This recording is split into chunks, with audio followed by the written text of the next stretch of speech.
జై శ్రీరామ్. అందరికీ నమస్కారం.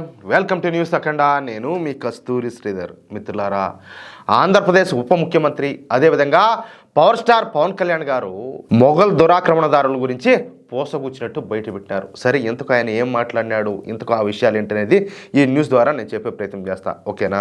మనము ఈ మొఘల్ చక్రవర్తుల గురించి అనేక సార్లు చెప్పుకున్నాం. ఇక్కడ ఈ మొఘలాయలను చక్రవర్తులు అని ఎందుకు పిలుస్తారంటే వాళ్ళు మన దేశంలోని అత్యధిక ప్రాంతాన్ని పరిపాలించారు కాబట్టి, అందుకే వాళ్ళను మొఘల్ చక్రవర్తులు అని చెప్పి పిలుస్తారు. కానీ ఈ మొఘల్ చక్రవర్తులు మన దేశ దురాక్రమణదారులు అనమాట. ఈ మొఘల్ చక్రవర్తులు మన దేశాన్ని 1526 సంవత్సరం నుంచి 1707 సంవత్సరం వరకు పరిపాలించారు. 1526లో తైమూరు వంశానికి చెందినటువంటి బాబర్ మొదటి పానిపట్ యుద్ధంలో ఇబ్రహీం లోడీని ఓడించి మొఘల్ సామ్రాజ్యాన్ని అయితే స్థాపించాడు. మొఘల్ అంటే మంగోల్ అనే పదానికి పర్షియా భాషలో సమానమైనటువంటి పదం. ఇక్కడ ఒక మాట చెప్తా. ఇప్పుడు ఈ ఇబ్రహీం లోడీదేమి మన భారతదేశం కాదు, అర్థమవుతుందా? ఈ బాబర్ గాడిదేమో మన దేశం కాదు. వాళ్ళు దొంగ డాషులు గాళ్లే, వీళ్ళు దొంగ డాషులు గాళ్లే. అర్థమైందా? అదనమాట. మన సన్నాసులు మంచోళ్ళు కాక వీళ్ళలో వీళ్ళు కొట్టుకొని చచ్చామండి, పక్కన వాళ్ళకి సొనివిచ్చి వాళ్ళ తీసుకొచ్చి మన దేశంలో పెట్టుకొని మన ఎత్తున కూర్చోబెట్టుకొని వాళ్ళ కిందనే మనం బానిసలుగా బతకాల్సి వచ్చిందనమాట.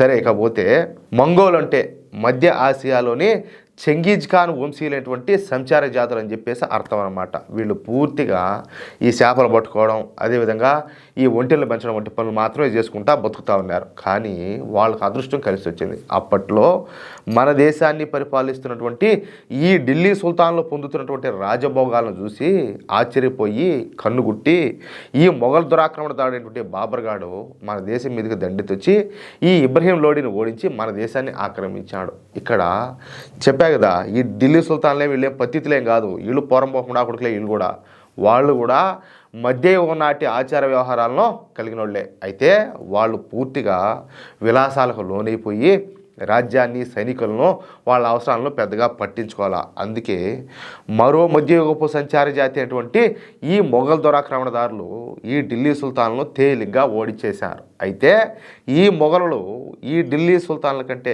ఎక్కువగా హిందువులను హత్యలు చేశారు. అదేవిధంగా ఈ ఢిల్లీ సుల్తాన్ల కంటే ఎక్కువగా ముస్లిం మతాన్ని వ్యాప్తి చేశారు. అలాగే ఈ ఢిల్లీ సుల్తాన్ల కంటే ఎక్కువగా హిందువులపైన క్రూరత్వాన్ని చూపించారు. అలాగే ఈ ఢిల్లీ సుల్తాన్ల కంటే ఎక్కువగా ఈ మొఘలాయలు హిందువులపైన పన్నులు విధించి వాళ్ళని పీక్కొని తిన్నారు. ఇక్కడ ఢిల్లీ సుల్తాన్ల కంటే అంటున్నావు, వాళ్ళేం పత్తితులు అనుకుంటే వాళ్ళేం పత్తితులు కాదు.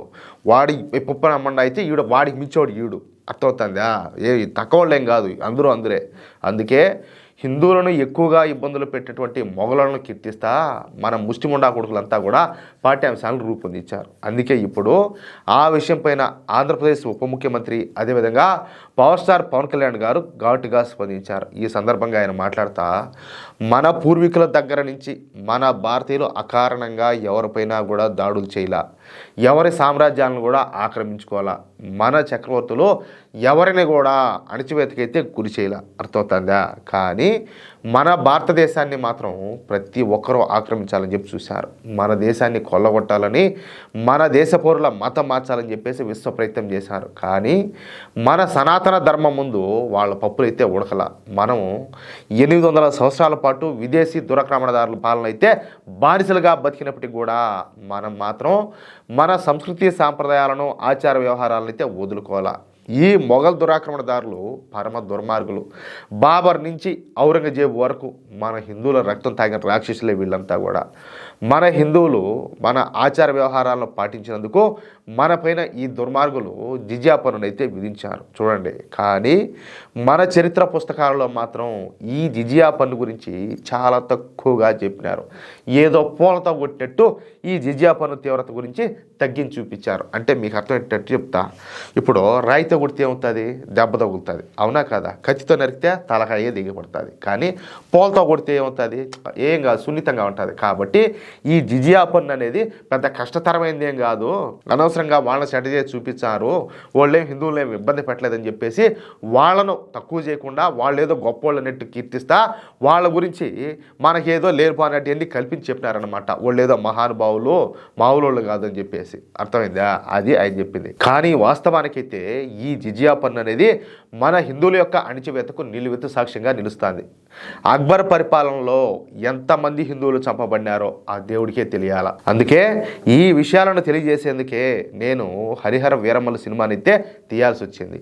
మొఘల్ దురాక్రమణదారుల క్రూరత్వాన్ని మన హరిహర వీరమ్మలు సినిమాలో ధైర్యంగా బయటపెట్టాం.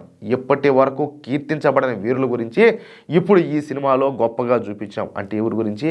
మన హిందువుల గురించి. అర్థమవుతుందా? మన అసలు సిసరైన భారతీయుల గురించి గొప్పగా చూపించామంటూ పవన్ కళ్యాణ్ గారు అద్భుతంగా ప్రసంగించారు.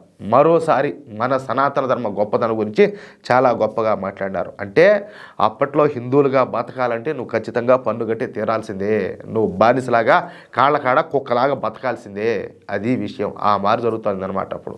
కానీ ఇప్పుడు ఏం తెలిసిన, మనం స్వతంత్రంగా బ్రతికేదానికి, స్వేచ్ఛగా బ్రతికేదానికి, మనంతటా మనం నిర్ణయాలు తీసుకునేదానికి ప్రభుత్వాలనే మార్చగలిగే శక్తి మన దగ్గరకు ఉన్నప్పటికీ కూడా మనం మాత్రం నపుంసకల కంటే హీనంగా, అర్థమవుతుందా, కనీసం ఏ మాత్రం కూడా బాధ్యత లేకుండా అంత పనికిమాల బతుకులు అయితే బతుకుతున్నాం కేవలం స్వార్థం కోసం, డబ్బు కోసం. ఈ డబ్బు శాశ్వతమా అంటే కాదు. పాకిస్తాన్లో ఉండే హిందువుల దగ్గర డబ్బు లేకనా ఎంతోమంది ప్రాణాలు అరిచేతిలో పట్టుకొని కట్టుబట్టలతో వచ్చేసారు పారిపోయి. ఏమైనా ఆస్తులన్నీ కూడా. ఇప్పుడు బంగ్లాదేశ్లో పరిస్థితి చూడండి, అంతెందుకు పశ్చిమ బెంగాల్లో పరిస్థితి చూడండి, కేరళలో పరిస్థితి చూడండి. అక్కడ ఎంతమంది లేరు డబ్బులు ఉన్నవాళ్ళు, కానీ వాళ్ళ పరిస్థితి ఏంది? రోజా వాళ్ళ ఇళ్ళ మీద కలబడితే వాళ్ళ ఆడబిడ్డలను భుజాన్ని వేసుకొని ఎత్తుకొని పోతా ఉంటే, వాళ్ళ కోచా ఉంటే, వాళ్ళ ఇల్లును లూటీ చేస్తూ ఉంటే కనీసం అడ్డుకునే నాదుడు కూడా లేదు. అర్థమవుతుందా? రేపు మన బతుకులు ఆ మారి కాకూడదంటే ఈ కులాలు, కంపరం, పెంట, కత్త ఇవన్నీ లేకుండా అన్నీ పక్కన దొబ్బి హిందువులంతా కూడా ఒకటిగా ఉండాలి, అన్నిటికీ అతీతంగా. అది విషయం. అయితే మిత్రులారా, ఈ న్యూస్ కనుక మీకు నచ్చినట్లయితే ఖచ్చితంగా ఈ న్యూస్ నలుగురికి షేర్ చేయండి. అదేవిధంగా ప్రతి ఒక్కరూ కూడా మీ యొక్క అమూల్యమైనటువంటి అభిప్రాయాలను కామెంట్ రూపంలో తెలియజేయండి. ఇంకో విషయం ఏంటంటే, ఇంతవరకు మీరు కనుక మన ఛానల్ను సబ్స్క్రైబ్ చేసుకున్నట్లయితే ప్రతి ఒక్కరు కూడా మన ఛానల్ను సబ్స్క్రైబ్ చేసుకోండి, సపోర్ట్ చేయండి ప్లీజ్. జై శ్రీరామ్, జై హింద్.